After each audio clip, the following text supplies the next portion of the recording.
কেমন প্রেমিক তুই বন্ধুরে। 22 জুন সন্ধ্যা, ঘড়ির কাঁটা তখন 7:30 ছুঁই ছুঁই। ঢাকার সনি স্কয়ার থিয়েটারে ঝলমলে এক সন্ধ্যা। তাণ্ডব সিনেমার বিশেষ প্রদর্শনী ঘিরে জমেছে তারকা মুখর আসর।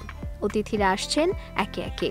নির্ধারিত সময়ের আগেই সিনেমার কলাকুশলীরা হয়ে উঠেছেন উৎসবের অংশ।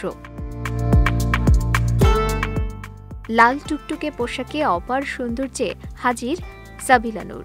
এই ছবির কেন্দ্রীয় নারী চরিত্রে তার আবির্ভাব যেন এক নতুন সূর্যোদয়। নির্মাতা রায়হান রাফি সাবিলা নূরকে সঙ্গে নিয়ে প্রেস টেবিলের সামনে এসে দাঁড়ান। উপস্থিত সংবাদকর্মীদের দিকে এক হৃদয়গ্রাহী দৃষ্টিতে তাকিয়ে সাবিলা শুরু করেন তার অনুভবের গল্প। এই সিনেমা আমার প্রথম বাণিজ্যিক ছবি। সেখানে নির্মাতা হিসেবে পেয়েছি রায়হান রাফিকে, আর সহশিল্পী হিসেবে পেয়েছি আমাদের চলচ্চিত্রের সবচেয়ে বড় তারকা শাকিব খানকে। এটা আমার অভিনয় জীবনের অন্যতম সেরা প্রাপ্তি। শুটিংয়ের সময় এক মুহূর্তের জন্য তিনি বুঝতে দেননি আমি নতুন, আমার প্রথম। বরং যে আন্তরিকতা, সহযোগিতা আর সম্মান পেয়েছি তা আজীবন স্মৃতিতে থাকবার মতো। তিনি জানান, তবে এই আনন্দের ভেতরেও রয়েছে একটা ক্ষতের দাগ। মুক্তির এক সপ্তাহের মাথায় তাণ্ডব সিনেমাটি পাইরেসির শিকার হয়।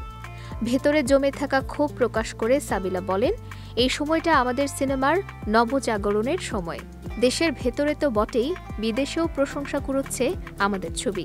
এমন একটা মুহূর্তে একটি মানসম্পন্ন চলচ্চিত্র যদি পাইরেসির শিকার হয়, তাহলে সেটা শুধু দুঃখজনক নয়, সাংস্কৃতিক অপরাধ। এই কাজ যারা করে তারা শিল্পের শত্রু।